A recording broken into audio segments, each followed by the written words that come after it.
اکثر لوگ لڑائی کے دوران یہ بات کہہ کر لڑائی جاری رکھتے ہیں کہ ہم سے غلط بات برداشت نہیں ہوتی، حالانکہ غلط بات برداشت کرنا ہی تو صبر ہے۔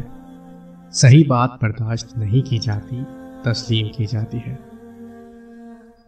ہماری زندگی میں اکثر یہ ہوتا ہے کہ معاشرتی زندگی میں آپ کی کسی ایسے مقام پر بے عزتی ہو جاتی ہے کہ آپ کھڑے کھڑے موم بتی کی طرح پگھل کے خود اپنے قدموں میں گر جاتے ہیں۔ انسان پر کئی طرح کا بوجھ ہوتا ہے۔ ہمارے اوپر سب سے بڑا بوجھ تکبر کا ہے، اور ہم یہ جانے بغیر کہ خدا کے نزدیک کون بڑا ہے اور کون گھٹیا ہے، فیصلے خود ہی کرتے رہتے ہیں۔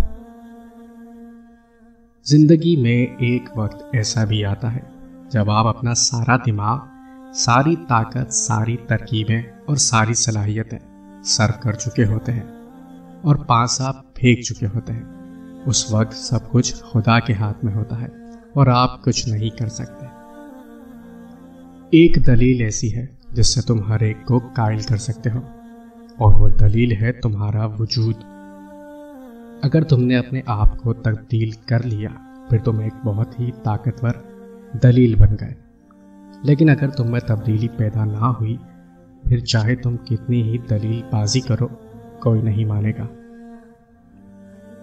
زندگی آخر کار رلا ہی دیتی ہے، پھر چاہے ہم اپنے ماں باپ کے کتنے ہی لاڈلے کیوں نہ ہو۔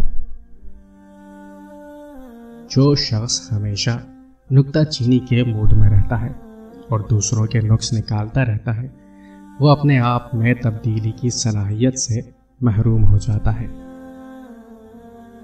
کتنا خوبصورت احساس ہے کہ ہم اللہ تعالیٰ سے اپنے دل کی بات کرتے ہیں اور وہ سب کچھ پہلے سے جانتا ہے، لیکن پھر بھی ہمیں سننا چاہتا ہے۔